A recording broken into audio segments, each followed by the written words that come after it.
Again, yeah, thank you all so much for showing up and taking time out of your day. I know y'all be busy. And Alamogordo's a crazy hub for the Texans coming through, going to Rio Doso, and kind of figured it'd be a little different here. So thank y'all again. Yeah. Just to start off, my name is Tracy. I work at Dark Matter as a bud tender. I was also voted the best bud tender in the state of New Mexico, 3 stars or less. Thank you. SC Award. SC Award, yes. SC Award winning. And for those of you that don't know, this is my friend Thank you all Chad. so much. Sorry about that. We usually do our introductions first. And then, go ahead, Karina. And I'm Karina Miramontes. I grew up around here, Las Cruces, but I did live in Rio Doso in like 98, 99. My family was in the cannabis industry in Northern California. I own a dispensary in Las Cruces, Royal Road Cannabis Company. Yeah. This is a small enough group that we would be awesome if everyone in the group would introduce themselves. Y'all want. Let's start in the back. I'm going to say, I'm moving to the back. Gentlemen, they're so far. I'm Josh. I was and I own 1912 Cannabis Company. Here in Alamogordo? My name is Brandon. I run an SNH in life here in Alamogordo. Awesome. My name's Gabriel, by the way. How did you guys find out about us? Either one. Either. We had a flyer dropped off at our dispensary, so. Awesome. My mom had Facebook, but she saw it on Facebook and Yeah. sent it out. Cool. I saw her Facebook. Awesome. Thank God that worked. I was like, I hope they posted it because you know how conservative they can be here. So I was like, oh, there's a couple people that are being jerks about it. But it's like, huh? You guys worded it properly. Cool. Yeah, appreciate it. Yeah. We've been working hard on those. Yeah, wording it correctly is all it makes a difference. Yeah. You're exploiting the system. Good job. Yeah, we're working on that. So awesome. Hi, my name is Nessie. I'm from California, Manchester. I'm from Texas, Rockland, Texas. I'm just basically a cannabis event community engagement leader. Awesome. I'm Courtney. Hello. I'm not from Texas. I'm from Boston. It's different worlds from Texas and Boston. But I live in Texas. Yeah. And I'm an avid cannabis consumer. Does Massachusetts have one? Yeah. Yeah, there we go. Okay. Waiting for it, so when coming down south in Texas, I always trying to remember, but it's definitely helped. Coming to events like this has definitely helped me come out of thinking positive, so to say. Awesome. And I'm Shirley, and I'm following Miss Tracy and everybody else. My name is Jency. I just moved here recently from Houston, so I'm a Texan as well. But my husband moved here about a year ago to open Lions Pride Dispensary down 10th as well. So I've now joined the team and having a lot of fun. Yay. Welcome in. Awesome. Thank you, all of you ladies. I forgot to tell people who I am who don't know me. My name is Chad Lozano, as I said. Sorry, I've been messing with all the streams. I've been an advocate in the state since about 2013. Helped us change the medical cannabis laws and also helped us pass the CRA, the Cannabis Regulation Act. This past year, I did help us save drive-thrus. Went up to Santa Fe, talked to the legislators, and convinced them by one vote to keep drive-thrus for one more year. So it's going to be up to us to fight for it going further. There's only so much a few of us can do. When more of us speak up, we have a better chance. Me and Valerie Hubbard decided to do these town halls last year, and then these lovely ladies joined us on the mission and everything, and they've been nothing but stellar. And so I thank all of you for joining this, and with this information, we hope to get it to the legislators, so that way it can be, the laws that we get can be for the industry, by the industry, not for a few, by the few. You know what I mean? We know who we're talking about. So, without further ado, ladies, go ahead and take over. Oh, I'm sorry, Natasha. Oh, my bad. Oh, you're sorry. Cool. I'm Natasha. My husband and I own 2 dispensaries up in Cloud Crawl, and I'm still pretty new to this. He's the brains of the operation, and I'm just the mean one, so. coming. My name is Nicole Jordan, and I like to focus on social causes as well as actualizing the industry's voice. And so by doing things like this has been a great way to learn about what everybody's experiences have been, from manufacturers to retailers to consumers and all. So thank you all so much for coming. And so together we call this meeting the Industry Sesh. And what we do is, the format of our meeting is that we collect the pros first, so what you think is working in the industry, and then we go on to collect the cons. And that's essentially how we do it. And then afterwards, we save time if you guys have any kind of like personal stories that you wanted to share on any kind of issues that you might have had in the past, or like a good story that you wanted to share on that. That is welcome towards the end. And we do like to ask that if you decide to speak, that the comments be 3 minutes or less. And this is just good preparation for the session in case you all do decide to go. You know how to like get that comment in like those 3 minutes. So yes. Would anyone else, or would anyone like to start us with the pros? Well, let's just tell them a little bit about Valerie, the woman that brought us. Yes. She's like, I met her in Ruidoso in like, 97, 98, and this woman was caught growing, and they weighed the soil, and they charged her with like 400 pounds of weed in Ruidoso. So she went to federal prison for 2 years at 53 years old.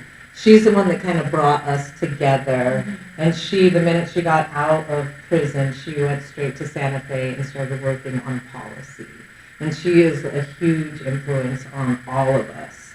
And she can't be here because she had a tooth surgery. She's in recovery, but she's usually at all of these, and she's around and aware. And if you ever have a chance to speak to her, her stories are incredible. She was a smuggler before the cartel was smuggling. So if you ever get a chance to engage with her, she's really pretty brilliant, and she is like our inspiration and what brought us together. So, Thank you for yeah. Awesome. Do we want to maybe give us some examples? Yeah, let's do that. I do have. It's a driver's. Yeah, there's various put over too. But no marker. I can go ask the guy if you want. I'm not write them down, but Okay. so some past pros, just to get you guys thinking of some, have been, for example, the industry has created jobs for local New Mexicans. It has also, another one is that the universities have programs in which they allow students to learn about cannabis and how to grow and things like that. So that's one step into acceptance into the newer generations being able to get into the industry and hopefully not face as much backlash as people that have been in it for years. So those are couple of pros. Do you guys have any? Well, just like, what do you think is awesome about the industry in New Mexico? I mean, one thing I always bring up is the barrier of entry. The micro license that used to be $1,500. What other state in the United States has a license that's $1,500? Now they've raised it, right? So we probably, collectively should be on our radar too, that they're trying to raise those things. But $1,500 barrier of entry to get a license, I think that's a great pro of the industry here. I think it's been great, the amount of people who have come in and just expressed thankfulness that narcotics or opioids are no longer their only option, and that was a huge part of our mission, was getting people healthier options, and I've seen a lot of good things on that end. Awesome. Education's been, a big thing that has been lacking for a while in cannabis anyways, so, especially with like the Delta 9 program. So that would be a con, right? I think it would be a pro because education is getting better now. Okay, It's awesome. getting better. Awesome. And now more people are becoming more aware of like Delta 9 from hemp compared to cannabis and stuff Right. like that. So, different processes and such. Education basically. Awesome. One of the biggest pros. Awesome. Yeah, education's been great, and for parents too. Down in Cruces, they'll do courses for parents on how to like store their medicine, and they'll give out free lock boxes and things like that. So that's been really neat. Definitely. I got a pro right here on the screen. It says delivery license and annual cost. So I think it means that you have a license for delivery and the fact that it's pretty cheap for the cost. So that's cool to hear. Something else too, maybe you guys like, and if they were to change it, it would piss you off, or maybe affect your business negatively. Like drive-throughs is one. Like that is a pro. Not every state has drive-throughs, so that's a huge pro, and that's something like I said before. That's always on the chopping block for us. It's something we're going to have to fight for a long time. Something like that. I can't hear the peeps in the back. Well, we will use the mic then. That's why we have it. Thank you. It'll just be for you guys in the back. Yeah. Did somebody have their? Go ahead and give me a check. My check. Okay, that should be good enough. Yeah, go ahead. Okay, so what I was saying earlier is education. Education is getting better in New Mexico. At our dispensary, we have a lot of individuals coming in asking for Delta 9 products that they don't know where they get them from. So a lot of people know that Delta 9 comes from hemp and cannabis. One derived mainly for CBD, the other for THC. So the lack of education is kind of becoming more aware for people. So I think us as an industry, we're doing really good on the educational aspects. So things like edibles and safe holdings for them. So just in case, parents have edibles in their household, kids don't get them, they lock them up and stuff like that. Just safe practices and procedures. But education is probably one of the biggest pros right now. Cool. Awesome.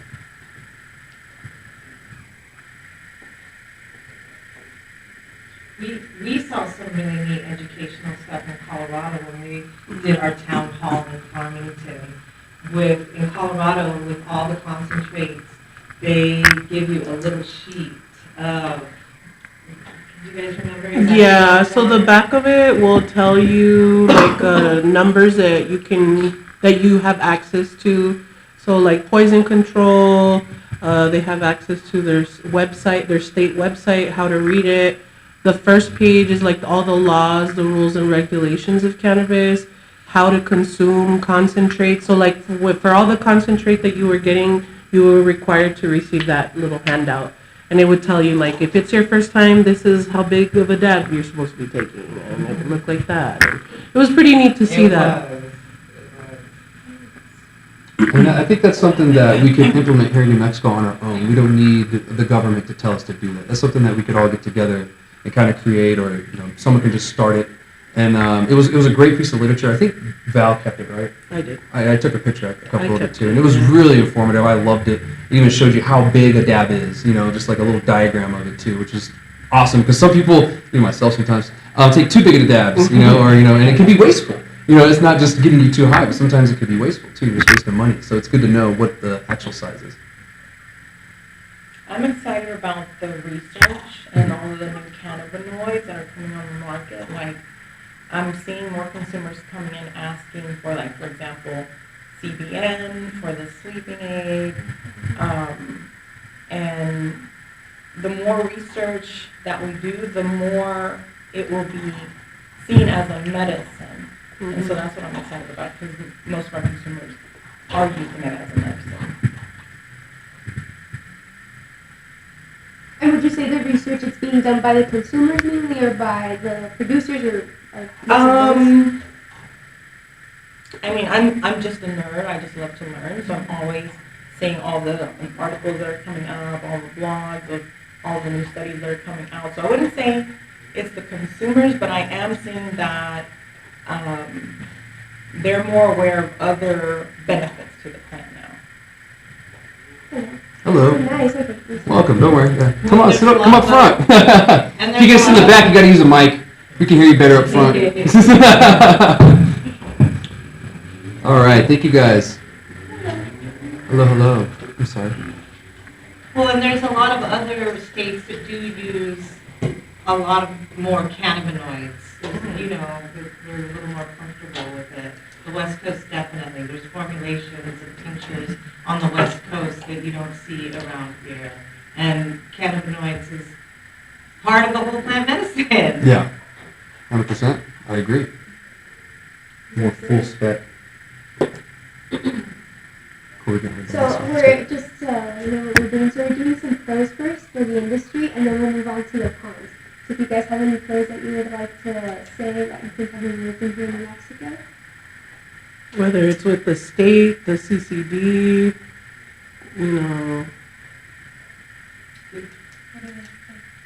it's okay if you don't. So one of the things that I do love about the industry is the opportunity to be able to get together the way we do, to educate the community, to try to end the stigma. More businesses are coming out, so to say, that they're green friendly. I don't think that would happen because I definitely, being from Texas, it doesn't happen. Everything has to be hush hush. We can't publicly be stoners, so to say.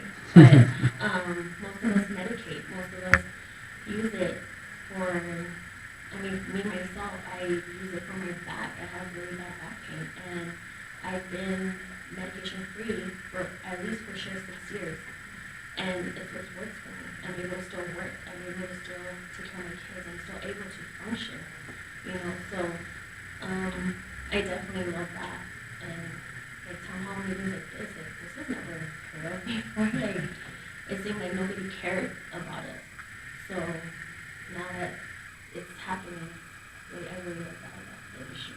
That's awesome. Yes, I think it's really great that we can have meetings like this in a community that's so stigmatized, where sometimes it's hard to find the aspect of professionalism and relatability towards other industries and compared to other industries. So I think things like these are definitely steps forward to totally helping remove that stigma towards consumers and people like that. It's a great thing.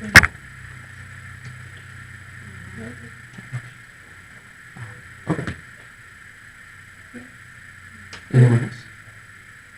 Other pros? Usually the pros list is a lot shorter, so don't worry. Don't feel bad if you get to it. Yeah, it's usually very short. And that was the sound.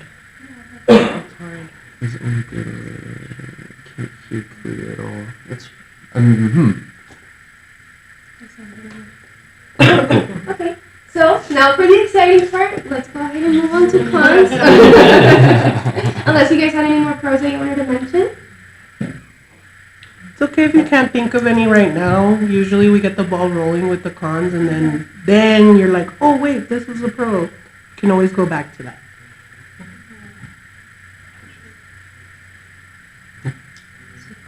All right, cons. Industry in general. Yeah, the process, or what's something law that you think needs to change, or something that just isn't working, or maybe some. Procedure is not working. Huh? What procedure? Yeah, what procedures aren't working, stuff like that.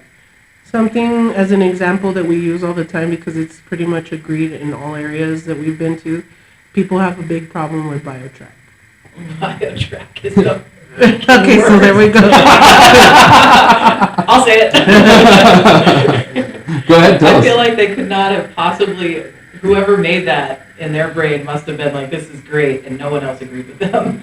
It's very difficult, and that is a big con because a lot of the connections I've made in the industry, especially people starting out, I get calls all the time. I don't know where I became the BioTrack go-to, but they're like, hey, I need help with BioTrack. I don't know what to do, and everyone's kind of like, it looks different for growers as it does for dispensaries and other places, and so it's just very, and there's like no support for it. Almost no support. It took me 3 months to track down a phone number to get a human to give me an answer to something. I'm based out of Florida, so that makes it even better. Florida man created BioTrack.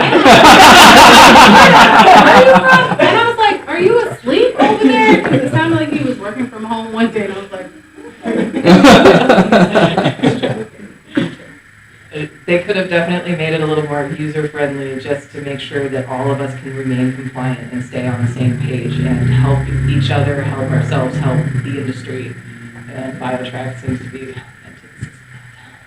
Well, and there has been talk, people were talking about metric for a while, and we were kind of letting people know that it could be a nightmare, the transition in itself. We're already having a problem with BioTrack, right?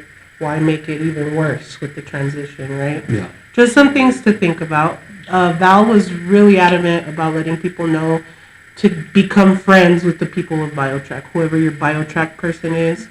That way, you need something, they're there. I mean, you utilize that person. That's their job. I mean, maybe that's something also we can work on, because, right, the free version is what people think is so shitty, right? Right. And then there's, if you pay for it, you get all these it's, you know, a little more user-friendly. Yeah.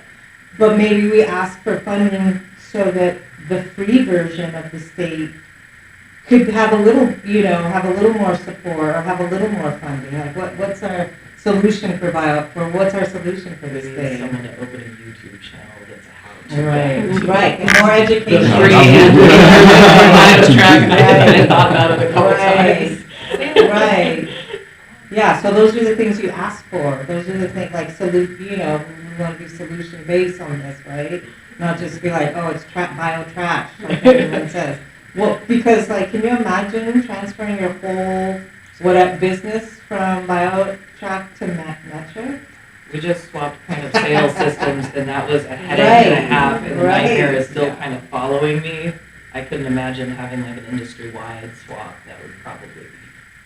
I mean, and from what I hear through the grapevine, that they purposely fuck with the free version. Yeah. Like, that it doesn't give us much. It makes us want to pay, it makes us want to buy the paid version. And if the state is contracting with BioTrack, like, give us more. Real quick, I'm getting told that the stream from the group is that they can only hear from the first table up. I guess everyone back is a little harder, so I guess we're going to use the mic for the second table back. Okay. Cool. All right. What comments? You got something to say? Oh. Karaoke. Bring it out. Yeah, I have something to say. Cool. Yeah. Thanks, Queen. Just getting them steps in today. So, being in the industry, been in the industry for like 2.5 years. What I've noticed is very good entry is, you know, it's easy, but it's a little too easy. So structure for the cannabis industry is a little hard to standardize. For example, like flower prices, you know, go down. So when flower prices go down, quality goes down, you know, across the board, whether it's, you know, good quality flower or just cheap flower. And it's hard because it's different in every city. So in Las Cruces, for example, like flower prices over here might be half the price, but the quality might be, you know, very diminished. So it's hard to keep quality and good standard for, you know, New Mexico cannabis. There's not really an identity for it. You know, people are just kind of in it for, you know, making money. We kind of also noticed this in like the medical industry. So medical cannabis, you know, the edibles and stuff like that, it's kind of like not going away, but kind of hiding a little bit, you know. It's kind of overshadowed by like the recreational market. So I just feel like a lot of the, you know, standard and quality is kind of diminishing, just because there's not enough enforcement with laws and stuff like that. So, you know, that's kind of one of the bigger negatives that I've kind of seen in the industry in the last couple of years. And, you know, with more barriers, with less barriers, you know, it's easier to get in. So there's just oversaturation in the market, and it's just, that's where education gets lost, because now people are just throwing stuff out there, and, you know, there's no standard to it. So I think, you know, kind of allowing, you know, bringing it in together and kind of making an identity for New Mexico would kind of be a little bit, you know, on the lines of what we should be going towards. Cool, thank you for that. And to be honest, that's something that we've heard in every city we've gone to, is the lack of enforcement is really where a lot of our issues are stemming from, and I agree. You know, you can try to fix one thing, but if you don't fix the real issue, you're not going to fix anything. So I'm glad that you guys brought that up, because yeah, lack of enforcement is huge. I mean, I guess one of the legislators found out that, you know, the CCD has been giving out licenses without inspecting first, and they're like, what? You're like, whoa, you know, like, and that's crazy, because that's a legislator, you know, like, and they're barely finding this out, and, you know, so it's great that you guys are bringing that up too, because once we give them the list, we can also show them that, hey, this is something that every city has said, you know, lack of enforcement, you know, please enforce it, because we all in this room have seen it. You know, we've all seen the people try to cut corners, or the ones just blatantly breaking the wall. And that needs to get cleaned up before our industry gets better. So thank you for that. I think that's the biggest con, honestly. Thank you. Just to expand on that a little bit, that's probably the biggest negative of the whole thing. The barriers to entry is fantastic as long as everyone's in the same playing field. Yeah. So with the CCD, like I said, we were open for a year before we got inspected. And yeah. So we had, all those sales and all those people, and, we did the best we can to be 100% compliant. Yeah. But there's a lot of people that don't, and once they kind of feel that they're not getting looked at, then you can start doing back store sales or do some weird stuff, swap labels, and that hurts the whole industry so bad. The ones that are trying to do well and keep it on the low. Yeah. So I don't know what needs to happen, but it's pretty. I didn't realize that the legislators didn't know that their own regulatory agency wasn't checking for licenses. So that's a huge deal. And like another kind of weird thing we've been inspected twice. A couple of real minor things, but like one of them was like a camera that was like an hour off from daylight savings stuff like that. So we were just kind of looking for something, but they're really nice, both of them. But the second one, he gave us a couple things and then never followed up, never heard, never got a letter, nothing. So he just came, did his inspection, and that was it. So that was kind of scary. So if he came in there and saw that maybe someone was bringing out state flower, and that would have never been resolved, and it just kept moving on like that. So that for me, that's like the biggest negative that I've seen. Well, and that's why we have these things, guys, because like 2 years into the recreational market, we're still all eyes on us. It's up to us to shape it. That's why we have these town halls, and we encourage people to come out here. We give a safe space for everybody to have this neutral ground. Whether we're in agreement on things, sometimes we're not going to be in agreement, but it's up to us. We're firm believers that closed mouths don't get fed. And I say that in every meeting, and it's the truth. So your input, all of this, we're going to give to this legislative, and they're going to understand where everyone's coming from. We want all of us to have a voice to speak up, to shape our community. It's up to us, for sure. Let me ask you guys this. Have you ran into inconsistencies when it comes to certain CCD inspectors? Like one tells you one thing and the other comes and tells you something totally different and says you can't do that, and then it's a mom and pop kind of situation. Mom, dad said this. Could you guys maybe elaborate on some of the stories on that maybe? Well, I mean, some are just more meticulous than others, It just depends on which person we get, realistically. So some just go and just scan to make sure, hey, you guys got cameras, you guys got this, you guys are good. Like what he was saying with the last gentleman, like very meticulous there for multiple hours. So it just depends realistically, but there's, like I said, there's no real standard for, enforcement and stuff like that. So it's kind of hard to give comparisons when there's not a standard to go off of. Yeah, because we're in Silver City, and I got charged tax for medical cannabis, and it was a drink. And no medical cannabis in New Mexico should be taxed, but they got told, I guess, by an inspector that they need to be taxing drinks, some weird reason or whatever. And then you go to another city, increase this, and they're like, oh, well, we can't do this and this because of this. And I'm like, what? That doesn't sound right at all. And they're like, well, the inspector said this. And I'm like, oh my God. Go ahead. We had an inspector tell us that you do not charge cannabis tax on medical products, but you still have to charge the excise and the state tax. And I haven't been able to track down an actual on that. We're just covering the tax on our medical products, but that was a weird inconsistency that showed up too. Yeah, and then I've heard other agents say, no, you're not supposed to tax at all, which you're not. It's a state Supreme Court ruling that came from. It's not a state law. It's a No rule. gross receipts. Yeah, no excise. Yeah, no GRT, no excise whatsoever. I have something I can show you. That it will probably help you out. I have some stuff from the state. What's up? Huh, that's weird. She's saying it's 5 feet on the stand. So maybe, I don't know. You might buy the mic. I don't know why. Cool, so we want to go ahead and put down that CCD inspectors are not consistent. We're on the same page. Does that sound right? Yeah. Yeah. Okay, because we're going to both written down. Cool. Thank you for that. Anybody else have anything about that? I mean, I'd really like to expound it because it seems like something that I run into a lot, pretty much everywhere I go, and people that I talk to, not just at the town halls. Yeah, that's why I like it. He's working for that chili and cornbread after for the sesh. So, kind of along those same lines, with the inspectors, we didn't get anything that they said directly conflicting, but it was just the way they built it. One guy was there for like 3 hours. Yeah. And he was pulling all kind of different products off the shelf and looking at even to pull up shipping manifests and invoices. The other one was there for like maybe 30 minutes. Yeah. So what they were looking for and how they did their inspection was totally different. I mean, it was like they got trained in different states or different companies or something. That's what it felt like. It wasn't like a CCD inspector. There's no feel like that. And then the main thing I wanted to say, I guess, is just really called and emailed CCD. One time we waited 5 months for a response. Oh, wow. Yeah, we're still waiting for one which we'll never get. Yeah. So I think honestly we called and emailed just a rough estimate 20 or 30 times, and we've gotten 2 answers right away. But all the other times, they pass us on to someone else or say they'll get back to us, and most of the time we hear nothing. So that's huge. So when we do have questions or we do have an inspection and that's something to ask about, how do we fix this, what's the route to go, we can't get a response. So, I don't know, then I feel like we just need more people and better training. Maybe, I don't know if they have a high turnover over there, but that seems to be the issue too. Yeah. So that's the biggest thing, just the inconsistency and just lack of response. They just do not respond. So, Yeah. you know, really. Thank you. No, that's something I've noticed too. And I was going to ask, do you think it's something that they just need more funding and manpower? And I'm glad that you mentioned that because, I'm assuming yeah. that, at least they need more people.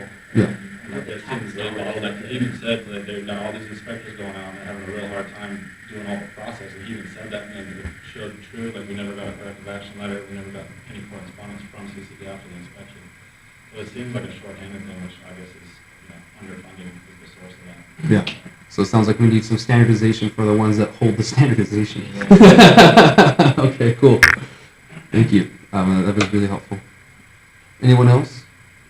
Not just on that topic, any more cons? I know that one went a little bit. Coming from a grower's perspective, Please, the yes. CCD, we've been inspected once, and he was great that he came in. Immediately, you had to go to the farm and get your inspection done. Every single time that I called, I'd always got really good response back, and they would answer my questions right away, so I have a little bit of total opposite from them. I feel like, what was the one thing that was a little strange though? When it was like you had to have water rights, then you didn't have to have water rights. Calling it in, and then like they wanted you to have water rights, but what was the thing about that? Yeah. So like there was some inconsistency with that. Cause yeah, I think that was it. Just that's the only thing, but coming from Grover's part, we didn't have any problem. Every single time I called, they answered what we needed and, got me to the right place. So. Inconsistency with the water? The water rights. So at first, you had to have water rights for it. And then, how did that go? Yeah, they just told us to keep hauling it in. So we were hauling water in, but it was supposed to be that you had to have water rights. It was just like a big old mix-up thing, but we just still just get our water hauled in. So there was inconsistency with that. Like, did we have to have it? Did you not have to have it? They wanted the water rights to be on the property, correct? And then, I think that's how it went. I can't remember. That was the only thing. But if that makes sense. Yeah. Thank you. Yeah, and water's a huge thing in New Mexico. Yeah. I hear people all the time, well, Oklahoma did this and Oregon did that. I'm like, yeah, but they have more water than us. Like we barely have enough water for the people that live here. Right. So like we can't go and grow that many plants. And there's people in New Mexico that can't even do runoffs. Because of the water thing. So it's very important. And coming from the grower perspective, what are some other things that you've seen too that is a con? Because that's one thing that I really love and focus on is the growers. I love my growers, and we don't have an industry without y'all. So some cons that I will address, and that I think that is the big problem, is that I feel like locally. You are in competition with the bigger growers, obviously. Hardly anybody really wants to support smaller craft cannabis, which is a bunch of crap. We grow fabulous cannabis, you know what I'm saying? And like, he puts a lot of time and effort into it, which is everybody will think, oh, well, they grow, or I can grow better, all this and that. It's a bunch of bullshit, you know what I mean? There's not enough support really for the local growers instead of bigger farms that a lot of places want to go after. Yeah. So I feel like that's a big problem. What else do you want to say about that? Is that what you want to say about that? Get it off your chest. But I feel like that's a big thing that, you go and you travel and you count out your samples and this and that, and you don't even get like a feedback back, you know what I mean? Or like, we set our price for this, and how can you compete with somebody that's growing massive production, and then they want to sell for this, and then they want you to drop your price a little bit. I get that. But you're like dealing with smaller farms that are don't have all of that, you know what I mean? But we got the quality for Yeah. sure. And I think that's something that will change eventually in time once we get away from this THC thing. This Yeah. whole, sales based off of THC and Yeah. everything all based off of THC. Once we get away from that, I think we'll be okay. Yeah. Because then it's going to be a little bit harder to dupe people other than just, high THC, it's what you want. It's going to be more spectrum. You need this, you need this, you need this in combination. But I feel the micros will do good once they kind of get out there more. And I think the customer base is changing. I mean, Tracy, you probably know from the forefront, how the customer base does change all the time. All the time. Yeah. And to be honest, craft cannabis, I mean, there's a small window, but there's people out there looking for it. Yeah. It's just, there's places that don't offer it half the time. That's the downside. That's the only thing my shop offers. Yeah, Beautiful. that's- Where is your shop? Because I And feel I like think that's the beautiful that's thing the about beautiful the thing micro about it, license. and the uniqueness about it, and because your grower may have that passion, they may have put years into it, they may be a connoisseur, you know what I mean? They may all of those things. Right. So, I mean, it's not about just your bigger companies that can produce all of this that is,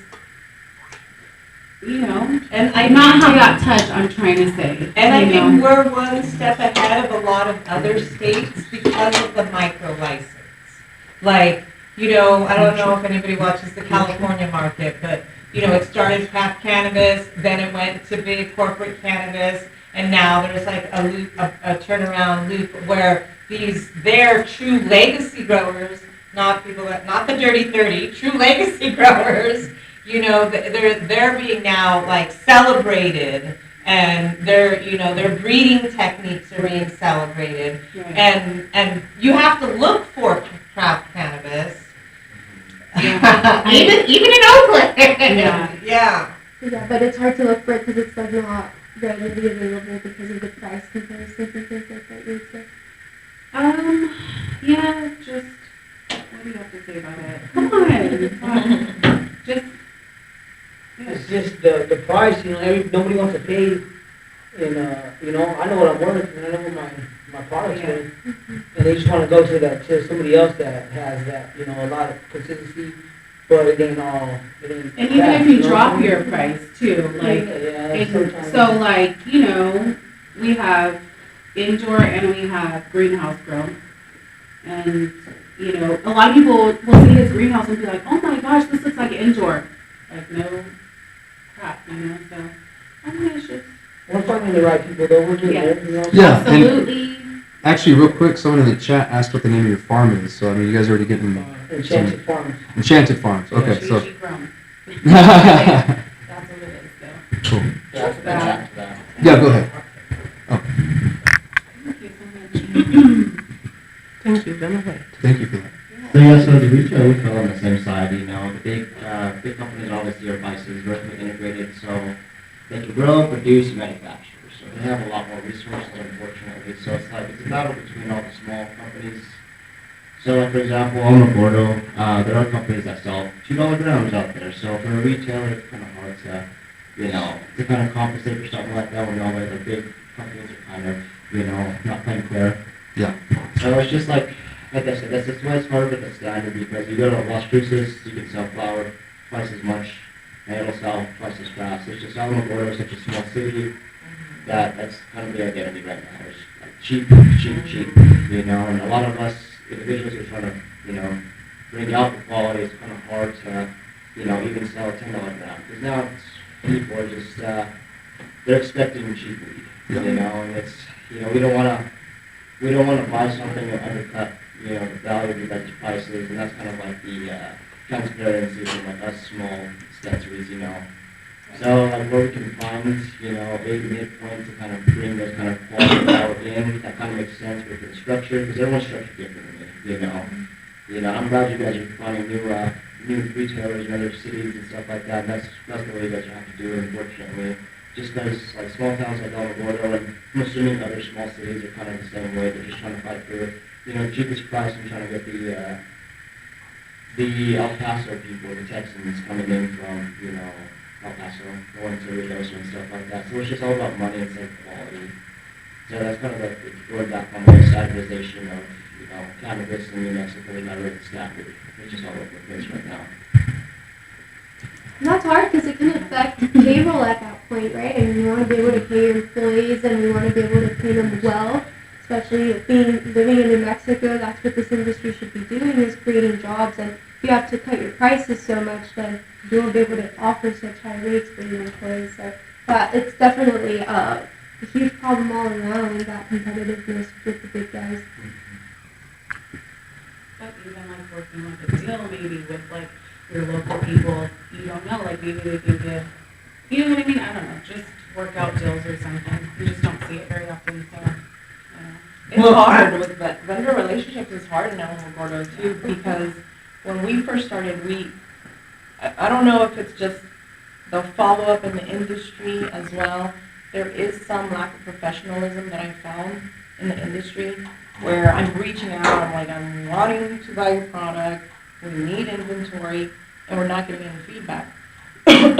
So we went to the big companies, and then, for example, from Albuquerque, they promised delivery.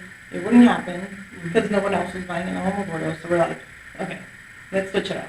Now we're working with people that, we can visit, that we can build a community with, that we can collaborate events with, and that's been working a lot better.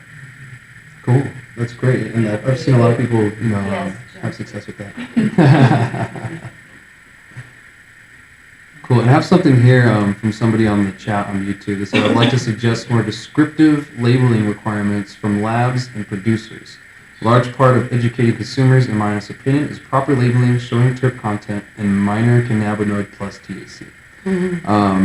That's great. I like that. And I think testing, and if Val was here, she would just, go on with the testing thing. So I'll be Val for a second. And we need more, better testing. It needs to be more strict. We need to test more things. And there needs to be this, I don't know if they need to crack down on the testing facilities or what, but this whole paying for whatever numbers you want thing needs to stop. And it's not just New Mexico that deals with this. It's a nationwide, to be honest, probably international issue that we deal with when it comes to testing. And to be honest, there's no standardization when it comes to testing. One facility has their method, another one has their own method, and then they're in between. You might get something that's, similar numbers, and then you already have a 10%, 20% variance within your test results as is, to start with, just with the method that they use. So, what are some things that you guys are thinking on the testing results when it comes to this? Since you brought it out. We're trying to go along with consumer, because obviously, we have those that are just highest percent, right? Yeah. And of course, we cater to them, but we're, and it's difficult, but we're trying to re-educate the consumer a little bit, at least when they come in, because we're looking more at the terps, for example, and we're explaining why we're looking at the terps as opposed to just the THC, percentage, right? So there's a struggle there, right? Educating the consumer that 30% THC is not, the best shit out there, right? Like there's 18, you know what I mean? And there's a wide range of the structure of the plant that we want to talk about too, so it's difficult when they want highest percentage, cheapest price, and that's all they care about. The consumers don't always want to be educated, and that's probably number two. And to be honest, we may have to force it. How many companies do you see make commercials with jingles that is educating you at the same time? Or how many times do they just push it down your throat that it's this and this? Yeah, even if it's wrong. I'm not saying that we have to do wrong things, but they do it even if it's wrong. So what I'm saying is that we could do that too. We can kind of push that in and put it on the shop. Put it in the shop on a sign. Whatever you do for your advertising, have it in there. That could be a suggestion, because at this point with the industry, the consumer has been misled for so long that they feel that this is right. And to be honest, it's our fault. We thought this was true too, but we need to go back on it and say, no, we were wrong too. This is actually the case. Blah blah blah. But yeah, there's a huge education disparity going on, and it is hard to educate the consumer. But sometimes we have to just force it on them and say, this is just what it's called. This is what it is now.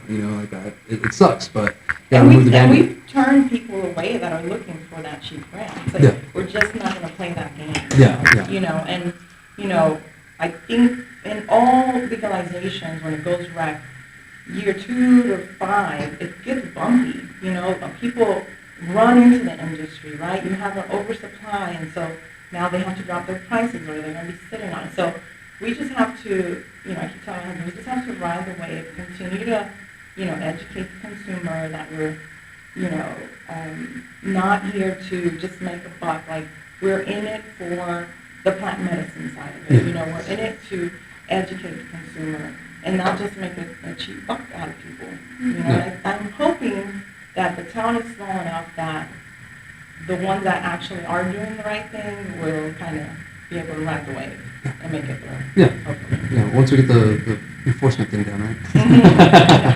Well, when you talk about testing, and I hate to be like, in California, but I don't know if anybody's familiar about what happened last year in California. There was like a ton of labs, right?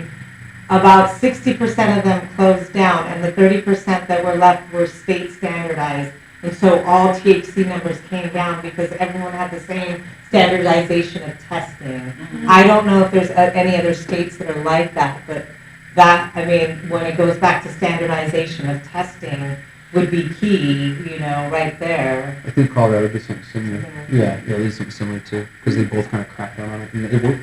Yeah, so they're going to need to look at something like that, what they're doing. Let's see, and if we can get a jump on it sooner than later, we can get ahead of the curve. For sure, because testing is going to be something, and to be honest, we need to start getting ahead of the curve when it comes to federal legalization. We need to be there when it happens versus trying to get there. And this is one of the ways, testing, because we're going to be dealing with the FDA, we're going to be dealing with the DEA, we're going to be dealing with all these other alphabet letter people within our government that we don't really deal with now as much. So the sooner we get there, the better. Someone said they performed lab ring tests, or quote, lab ring tests, or ring tests. I think that he was talking about California. And another thing happening in California is a lot of the dispensaries themselves, and I know some just can't afford it, they're actually third-party testing. They're taking what they get from producer, grower, whatever, or manufacturer, and they're testing it themselves. They're sending it to multiple testing facilities to figure out what it is. And some are finding some alarming stuff in it. Some are finding, this is a clean product. But I don't see anything wrong with that. To me as a consumer, if it was tested not just from the producer or manufacturer, but also at the retail, I'm like, I feel safer already. Because you guys did your due diligence and tested it again. So that's something that's happening, and they are finding a lot of issues with the products that they're getting. And some of them are these huge brands, and I don't know if you guys have seen them online. I think even Stizzy was caught in one of those too recently. Yeah. Also, Will, from First Crop said, we need an alliance of legal operators that have an agreed on quality standard supporting each other to reach these standards. We could create a consumer recognized logo. Kind of like with green chili, we have a logo that if it's grown in New Mexico, you can have that logo only. So that could be something similar too. Because I do believe the quality is getting better in the last 2 years. There's people, it's not, and I feel like the legislator talks about the race to the bottom. There's a lot of people that are into good cannabis. There's a lot of people, like us four right here, we're nerds for all kinds of different concentrates, flour, like, we will find it and share it and be like, oh, did you smell that? Oh, did you, there is a market for that. So please, please, please, like, celebrate that and know that there is a bunch of weed nerds out there. A bunch of connoisseurs in New Mexico. Yes. And us as bud tenders, like, we're trying. Yeah. We're really trying. I know we're on the forefront of all of it, and at least for me on my end, they can tell you I educate. Everybody gets that same service every time. And read the room, obviously, not like we said, not everybody's going to want to, but plant that seed. And I guarantee you plant it, they'll come back and ask questions. And that's where it starts. I tell people when they walk in and they ask for the cheapest, I was like, there's no shake and no mints here. So if that's what you're looking for, I don't have it. No shake and no mints. I love that, dude. That should be a t-shirt. That's awesome. And then introduce your grandma to cannabis with a mid.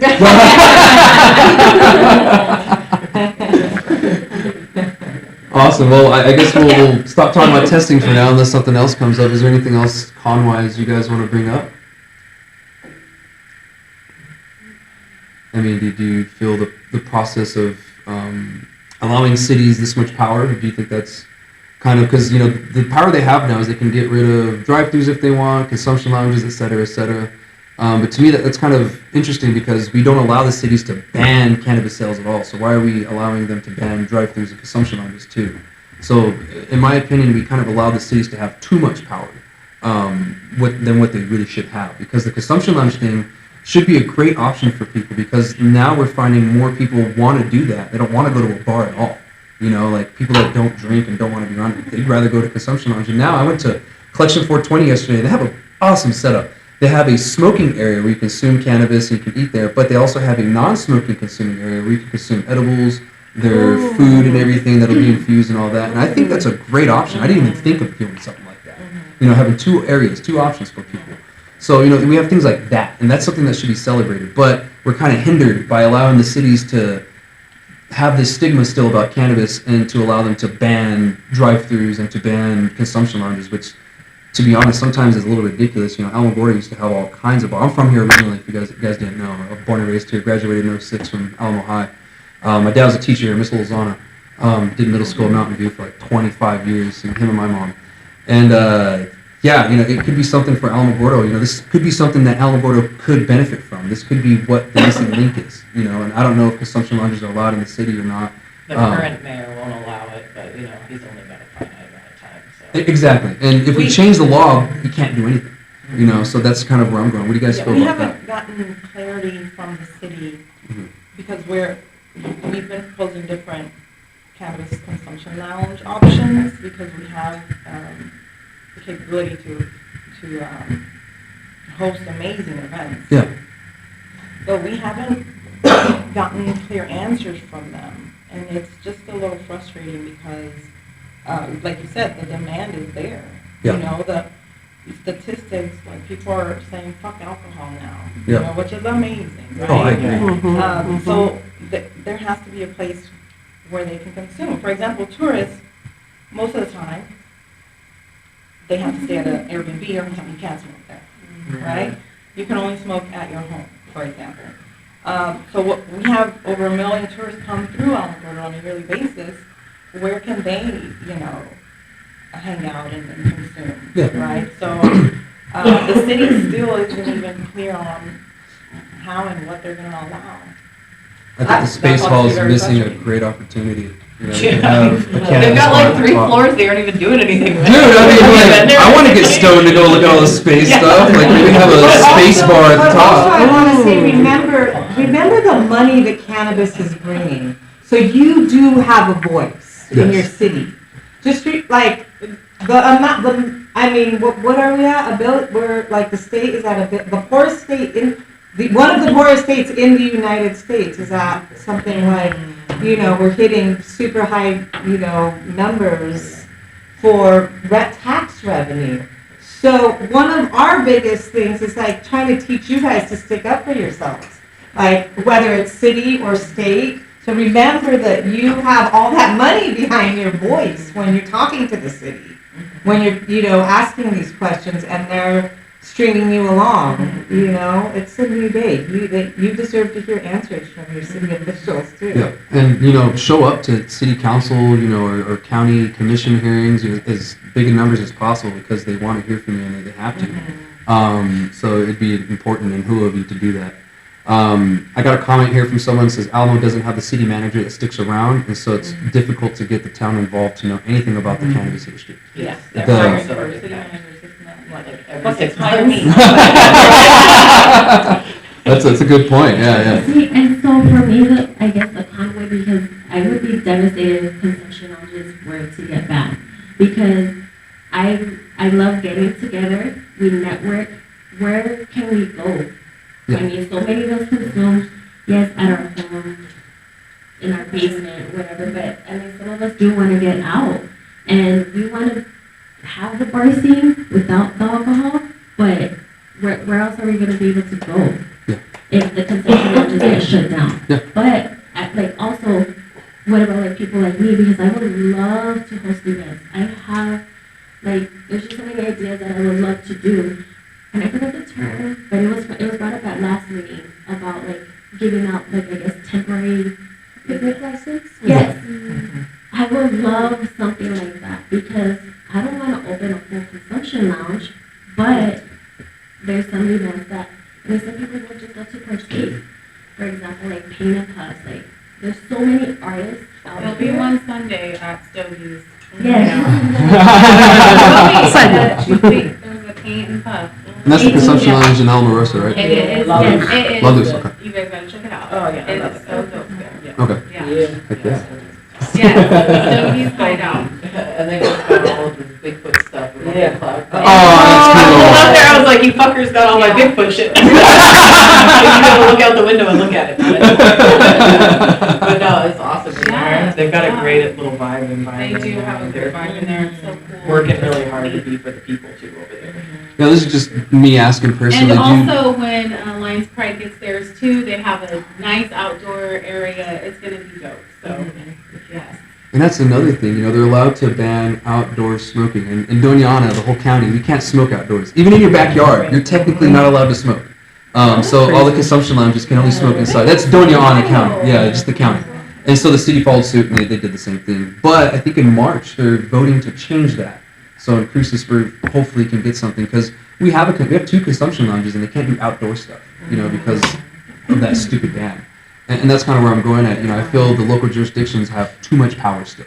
It's great that we don't allow them to ban sales, but I think we can still add some other things in it that are key parts of the industry that are kind of being ignored by the certain areas. Because if you guys didn't know this, California and Colorado together only allow about 30% of their cities to sell cannabis in the first place.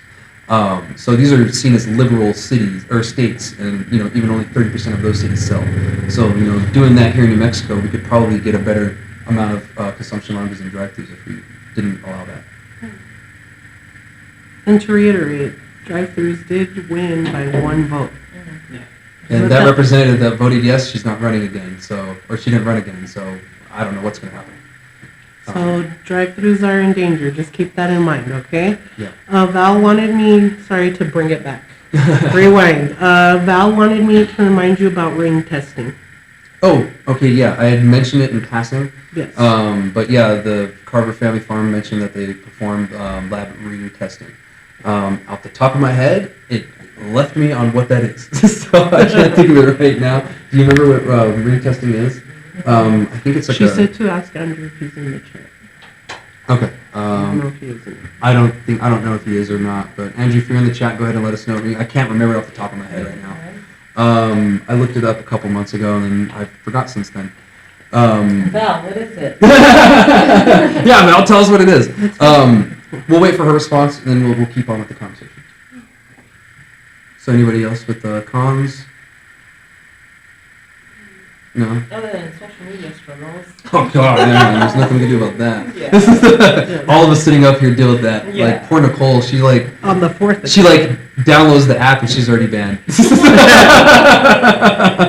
Crazy. I don't even post myself consuming ever. I don't post product. It's just all advocacy, but I'm just so banned on there. It's I've dropped so many products up in there and I have not gotten hit yet and I keep waiting for it. You better knock on some wood. Now that I said it, they're gonna be like, we're gonna go get this. No, I literally haven't posted we had like a 16-gram nug we got out of the grow recently, and it was just this massive fucking pine cone. And I put a picture of it, and I was like, hey, we're doing like a guess the weight giveaway for like a penny. You could win it for a penny for guess the weight. And that's still up there. No one's bitched about it yet, but I don't know how. Weird. Yeah, good for you. How does this Border Patrol stop affect you guys here? We've gotten a few things seized. That's actually what I was going to ask about next. Does the state have any control over the border checks? I know it's federal. I'm just curious. I think the only thing they can do is with Department of Transportation, I think can shut the check down if there's some law being broken. Or like today when I went through, that was backed up into the highway, like at a very dangerous length. And I feel that's something that I actually called DOT about that. I'm like, hey, this is a little alarming. You know, it took me 10 minutes to get through that check, and it's getting worse. Like, is there anything you guys can do? And the lady, she had no clue. But yeah, the Department of Transportation is the one who is in charge of the roads in New Mexico. So if they're messing up, they can go and shut it down. That's the only thing. But then we get into a pissing contest with the federal government, and that's something we really don't want to do. We can go into a memorandum of understanding with the Border Patrol, but that's not something that I've seen really implemented or that they're really trying to go with. But that those are the options. Of course, our other option is just going full rogue, but we don't want to do that either. Like I said, being in the pissing contest with the federal government's never a fun idea. But yeah, there's not much the state can do. There's no real sway with them, but yeah, it's a mess and it's a little inconsistent. We had an order that got seized, and it was not a huge deal. It took for us anyway. It took me a week, I think, to get that replaced. But it's at random. Like, Desert Peace got hit once, Mississippi Valley Extracts got hit, Moth has gotten hit a few times. They seized one of their vans, never gave it back. We just had a delivery today. That's a couple of drivers have been put in jail for a night. I hadn't heard that before today. I don't know if it's true, but that's what he said. So he asked me, he's like, is it going to Hatch? Is there a border check? I was like, yeah, if you don't go loop back around all the way around San Antonio, then you're going to go through one right outside of Las Cruces. Yep. So I think he ended up going that way because it adds an hour and a half to the drive to go the other way.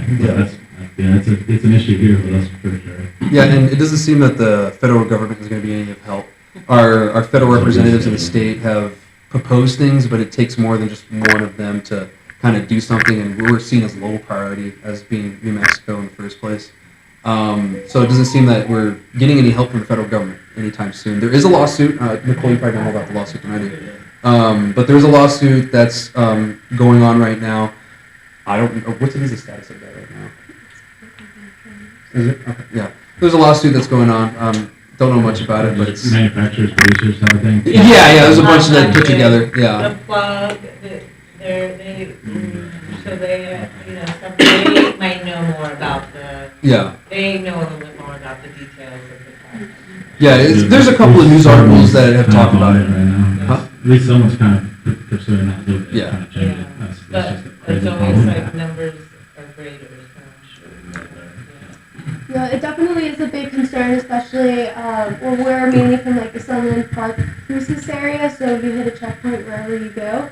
And there is a podcast going on, or that is out right now, that the owner of Dark Matter did with big publishing companies. So if you guys would like to go check that out, he really does address a lot of things, and hopefully having somebody speak that has a big voice here in the state, we can persuade the state and federal to do a little bit more on our part, because it's really scary to know that if you get your seizure, you might not be able to pay your employees, you might not be able to make it back, or whatever the instance might be. So it's definitely concerning.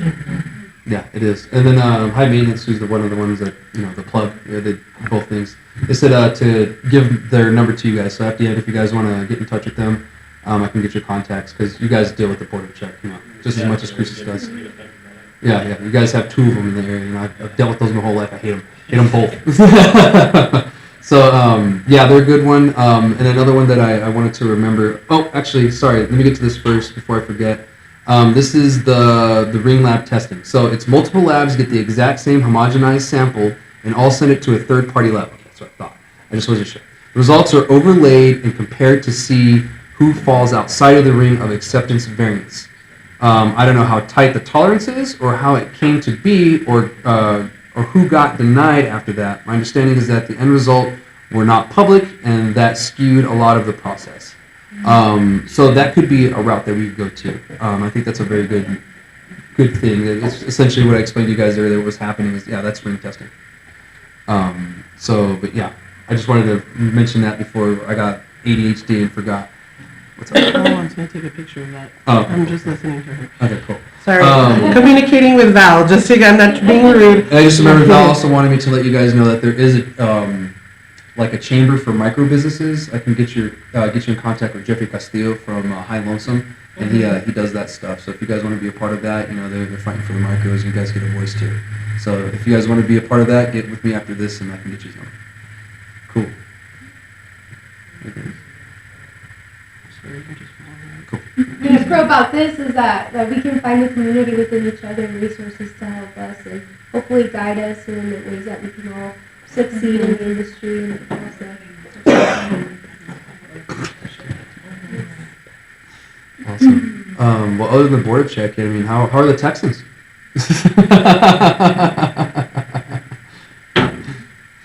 So I mean, we're from Texas. I don't know what it's like in Alamogordo. I'm just listening to you guys now. But thank you. I'm here also for the consumption lounges. Yeah, I'm for that. I'm sorry, I'm super high. David, you showed up! If it makes you feel better, we're all high. Another brother. What's up, brother? What's going on, guys? I'm the owner-operator of Alamogordo Farms and the Funky Chili Dispensary. Just here to check everything. I'm sorry I'm late. I had to close the shop. No problem, brother. We're glad you showed up. Better late than never. Yeah. Absolutely. Well, real quick, while you have the mic, do you have any cons or pros that you'd like to shout out? All kinds of cons. Well,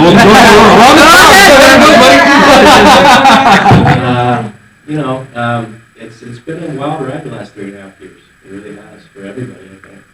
I see chiefs in here, a lot of the local guys. What's going on, but it's been tough, So I think local is going to be a big thing. We're competing with a lot of out-of-state guys right now. And they're the ones that got the big pocketbooks. So they're tough to compete against. I don't know, man. It's a dog-eat-dog world out there right now. Yeah. It really is. So popping up in the dispensary was a big realization of that.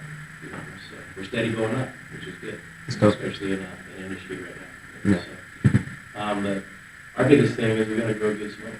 That's just the nature of this for us. Yeah. If we grow good smoke, it kind of on a natural basis for us is what we're chasing. Yeah.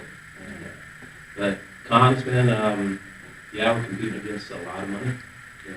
That's just there's some huge farms out there. With those, there's some big retail shops that go along with that. Get the mic a little closer. We don't mind it. We have it streaming and people are having a hard time hearing. Okay, copy. Sorry about that, guys. No, no worries about it. But otherwise, just everybody's got to keep grinding. I mean, you find your niche. If I can give any advice to people, mine is the all-natural kick. We grow it clean, and that works for us. So, otherwise, just business is business. Heck yeah. It's nature of it. And real quick, he was actually one of the ones that went with me to Santa Fe to help save drive-thru, so you could actually thank him too because he was playing a real key role. Have you heard anything about that this year? Are we going to have to go back? Oh yeah, we're gonna have to fight it. They're definitely going after it again this year, and we don't have the same representatives that we did last time. So. Well, if I can give any suggestion, we all need to go. Yeah. Everybody. Yeah. We plan a big dinner up there at some restaurant or something, and book a couple of Airbnbs to make it cheaper for everybody. But we all need to go. Everybody that's involved in this has to. Yeah. I learned something. We were actually able to change 3 senators' minds to get that vote over, and we won by 1 vote. Yeah. So that was huge, man. I mean, I was sweating bullets watching the voting go through. God, we were sitting there. I stopped counting after a little bit. I was like, no. Watching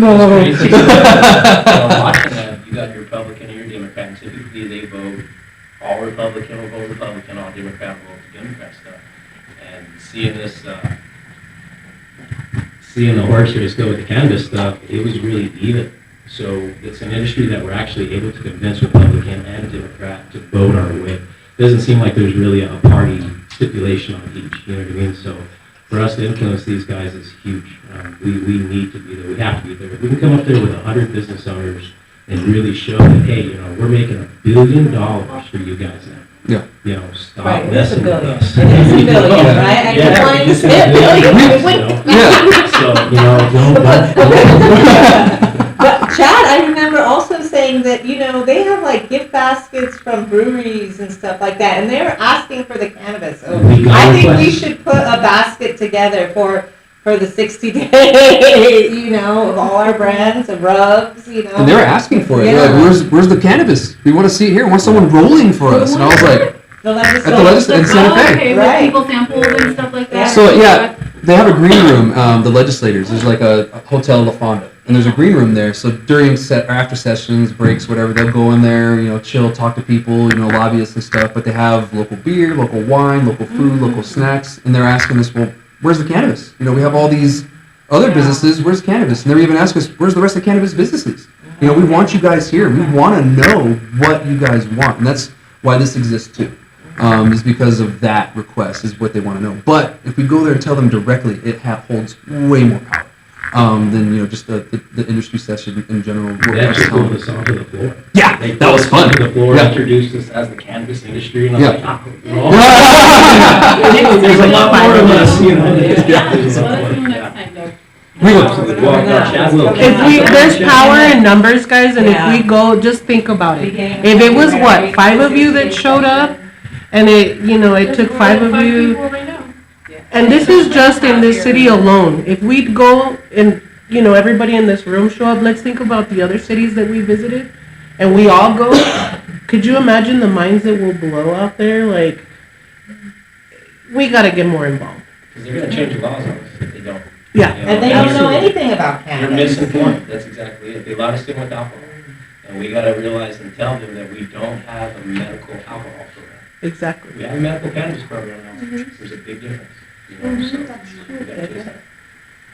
And sorry, back to the whole like taking product to the green room. Did they give a process on how we could do that legally according to the own laws that they've set? Because it's not like we can just take any cannabis product to a non-licensed premises. So what was their suggestion on that? It's probably either bought or some other way out of the system. You know, somebody either buys it and brings it, or it's a sample of some way, because that's how they do it. Now, they didn't tell us a process of how to do it. So I think if there's any legal way that an adult can consume it in a hotel, I think that's the process that we could probably go with. Edibles. Yeah, yeah. And to be honest, hotels actually are allowed to allow cannabis smoking. It's a certain percentage. I think it's 20% or 10% of the rooms are allowed to have cannabis smoking within it. You can actually smoke cannabis in a cigar lounge in New Mexico. That's actually no license that you need for that. Yeah, that's something that no one's really like exploited yet. Yeah, is you can smoke cannabis. Yeah, it's in the law. It straight up says it.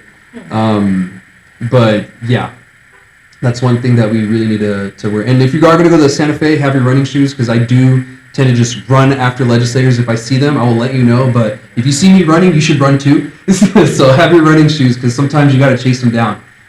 Legislators are all over the place, and sometimes you have to pull them off the floor. But if you see one, go get them. You know, that might be your only opportunity. That's the only reason why we got to the floor.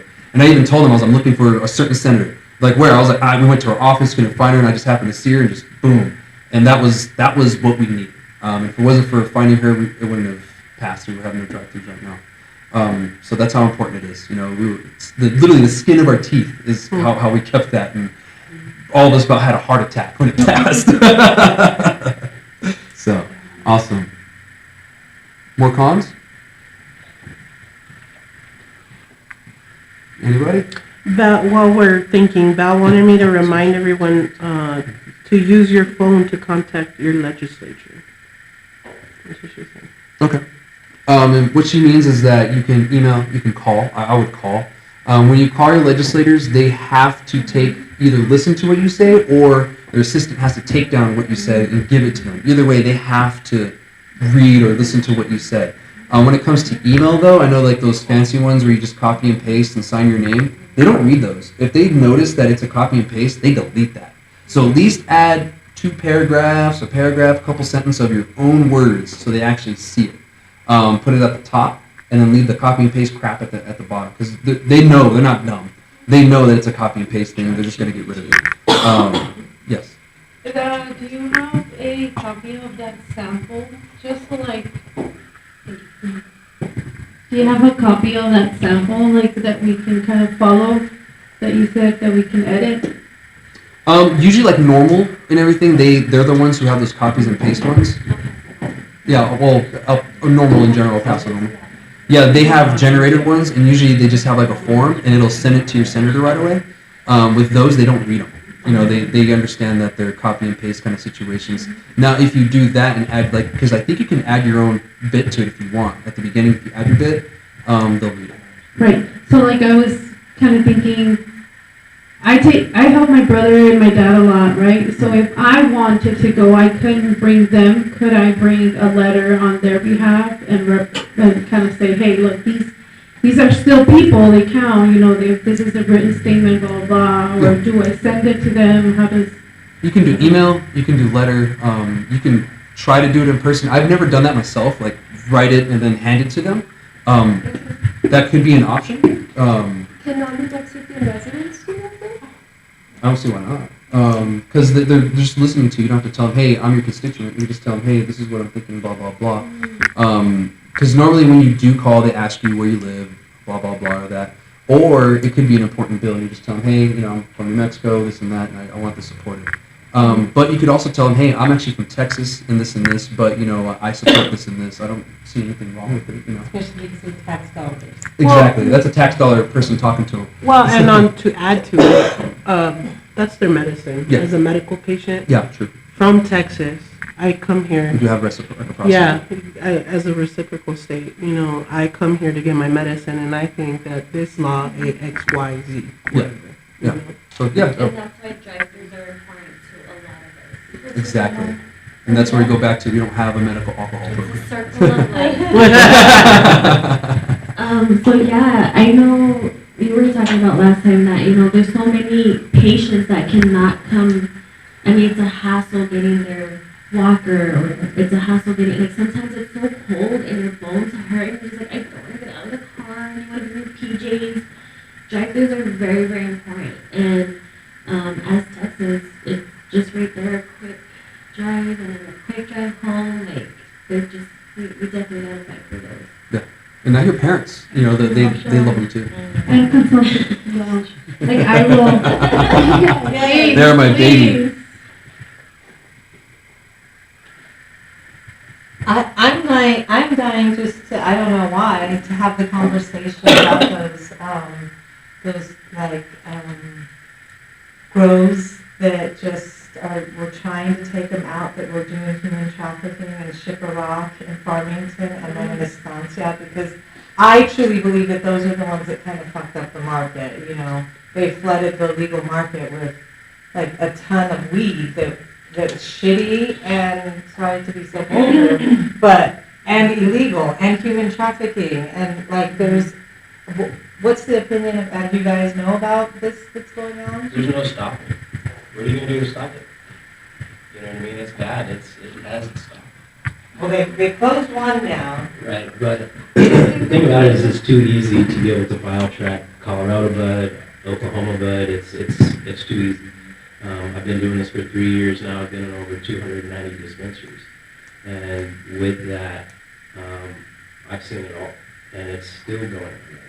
And people are loose-lipped. They really are. They think, because I'm a part of the industry, you can just kind of blab out.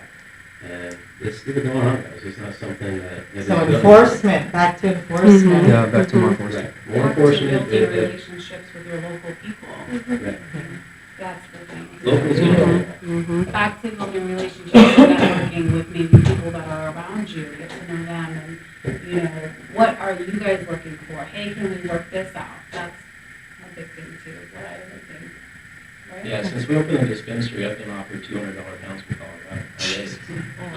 I mean, it's absolutely insane. There's a lot of out-of-state workers that have got BioTrack information, and they're doing it. So it sucks. And for a producer, they don't know I'm a producer because my dispensary's a different name. And I'm sole source in my house. Do you think the ring test would help on that matter? I mean, it's not a cure-all, but do you think it would help on that sense? What test? Oh yeah, I didn't get to. You weren't here for the explanation. So a ring test is where I'll just read it from right here verbatim, so I don't mess it up. Multiple labs get the exact same homogenized sample and all send it to a third-party lab. The results are overlaid and compared to see who falls outside of the ring of acceptance phase. It's just cost. Yeah. Is my biggest thing. Cost. It's already so expensive to test it out. A con? Is that a con that I hear? Oh, it's a big con. Okay.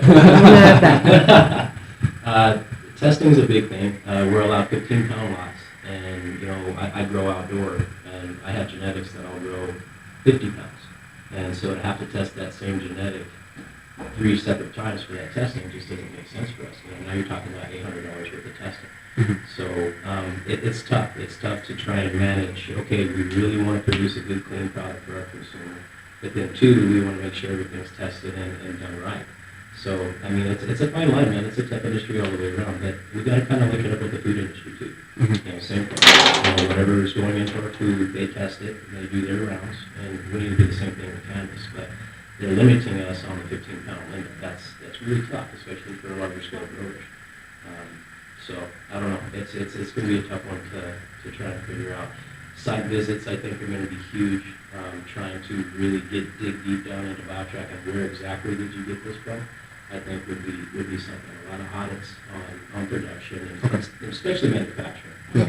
Big scale manufacturers are bringing in a lot of Delta 9 from out of state. And you know, I ask these guys, where are you getting your stuff from? That's the first thing that I ask them. And, I don't know.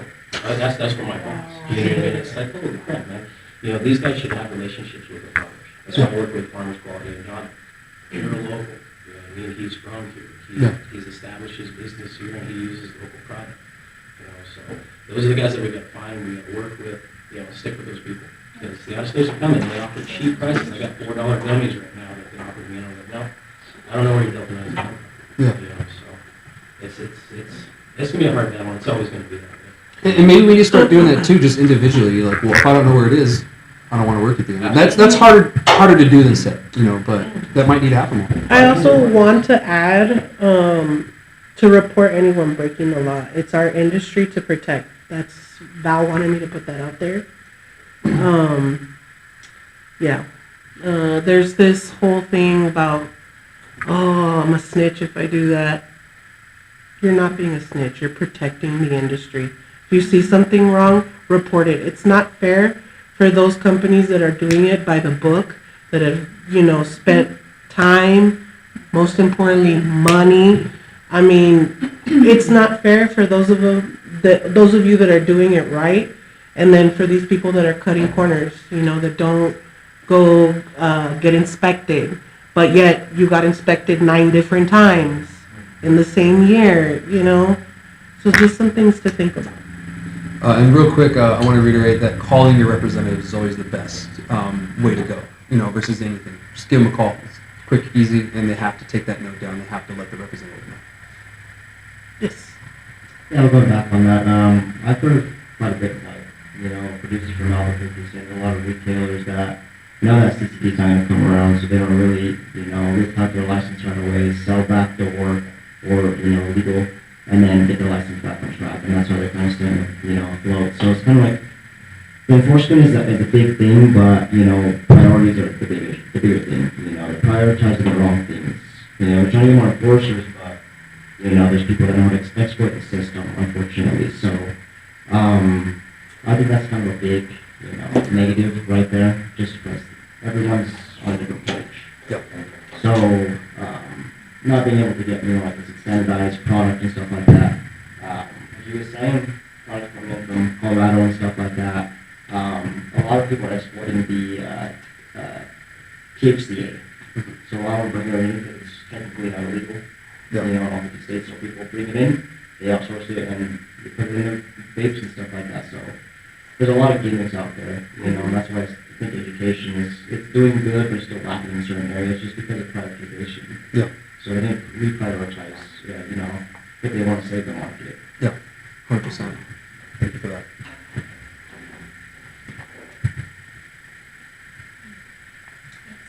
Yeah. Thank you all for that. We're approaching about 20 minutes left of the session and everything. I mean, you know, thank you all for coming today. You guys have given us so much great data. Nicole's hand probably hurts how much she's writing right now. Just kidding. But if there's anything else you guys have, I mean, you guys have been giving us great data so far. If there's anything you could think of, you know, please let us know, you know, because this is going to go straight to the legislators. And if you guys go to Santa Fe, you can tell them yourself too, but yeah, this will go straight to the legislators. And they don't have to be pros and cons. If you have random comments Yeah. about the industry. This is about that time. You can leave those random comments here at this point. I'm just very grateful to all of you. I'm a patient, and then again, like I mentioned, I advocate for my dad and my brother, and just the, you know, working men around my life. That just, I'm so grateful for everything that you do, from the growers, from your guys' dispensaries, from making, talking on our behalf. I'm very grateful. Thank you so much for all of you. Thanks for being here. Yeah. We're in business and live. Yeah. It really is Yeah. cool, man. All my patients, I can't say that, right? all of my clients are awesome. Yeah, I mean, and the return is awesome to hear, like, we just put medical RSO on our show. Oh, Love dude, hell that. yeah. That's That's good to hear. awesome. To hear that we got one patient that's treating skin cancer with it, and she's pretty much wiped it out. So That's we use it before and awesome. after pictures on it. Yeah. It's just really, really cool. But if I advertise that on Facebook, but yeah, we're in a really cool industry, good business, and where the hate comes is, I think, between everybody else fighting for that spot. Mhm. But as far as what we do and what we provide for our public, it's awesome. So we just gotta keep going. And we just recently started getting patients coming out to our meetings, so it's been really nice. It's fulfilling and rewarding on getting the vibe and understanding where your story is coming from. And, Charlene and I go back. She's my regular at shop. So patients like you are what give us the motivation to continue to strive and push for making a better community. And it's hard to not get emotional on this stuff because we're super it's a lot of compassion for cannabis, our patients, and it's just a burning fire within for cannabis. And I think that's a commonality amongst all of us here, really, because if we didn't care, we wouldn't be here, right?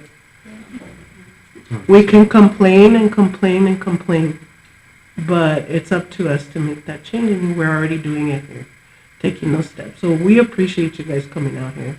Okay. From the bottom of our hearts. I speak for Val too. We all do. We wish she could be here, and she would be really grateful to see you guys here.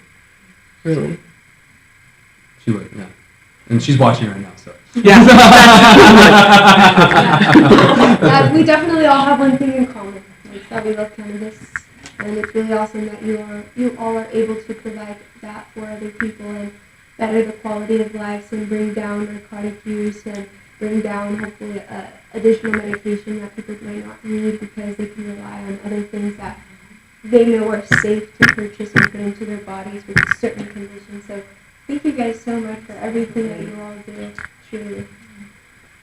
Yeah, I work in the emergency room, so I see a lot of elderly people that are like, oh, I take my gummies and I do this and I use topicals, and it's so much better to see that than you see somebody coming in for ETOH that has alcohol withdrawals or just certain things like that, and withdrawing from alcohol, and just it's awesome to see the patients that come into the hospital that are, I can't sleep, so I take my gummies, and you'd be like, really, Grandma? You're like 70 years old. It's just awesome. So, yeah. All walks of life. All walks of life, straight up. It's a beautiful thing to see everything come into fruition full circle. Yeah. Sometimes I can't imagine what the struggle is to begin, right, in a business, whether you're growing or, whatever it may be from the ground up. I know it may be a struggle, but it's worth it. Yeah. The fruits of your labor are definitely worth it. It doesn't go unseen. We all see it, and we're trying to put it out there for you guys, And it won't go unseen. It won't. We refuse. We refuse. It's coming up January. When does the session start again? The 20th or the 21st. No, 21st. Yeah, 21st of this month is when the session starts. They will be starting to put bills in, I believe, on the 15th is when they will start. So I'll start posting them. If you guys aren't following my socials, I'm in Beta Kush on Instagram, Chavels on Facebook. I keep everybody informed as much as I can. So if you're not sure, just keep a look at my socials, especially during the legislative session. I will literally be posting about every day. And if I'm up at the legislature, I'll be updating you all what's going on. I know last session people were telling me that, yeah, I was refreshing your thing. Come on, Chad, update us. Come on, Chad. So if you guys are curious or whatever, go ahead and follow my socials. Also, these ladies do a really good job of keeping everybody updated too, and they share my content as well. But they also post some really great stuff. So if you just follow the group, we'll try to keep you guys as informed as possible. And hi, Chuko. The new Sesh mascot. The other mascot is not here. No, anything else that anyone else would like to add?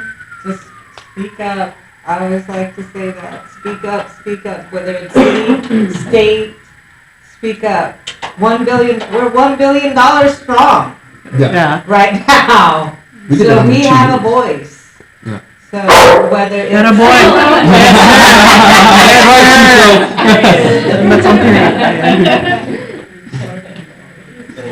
Oh. Everyone on the stream gets to see Chico too. This is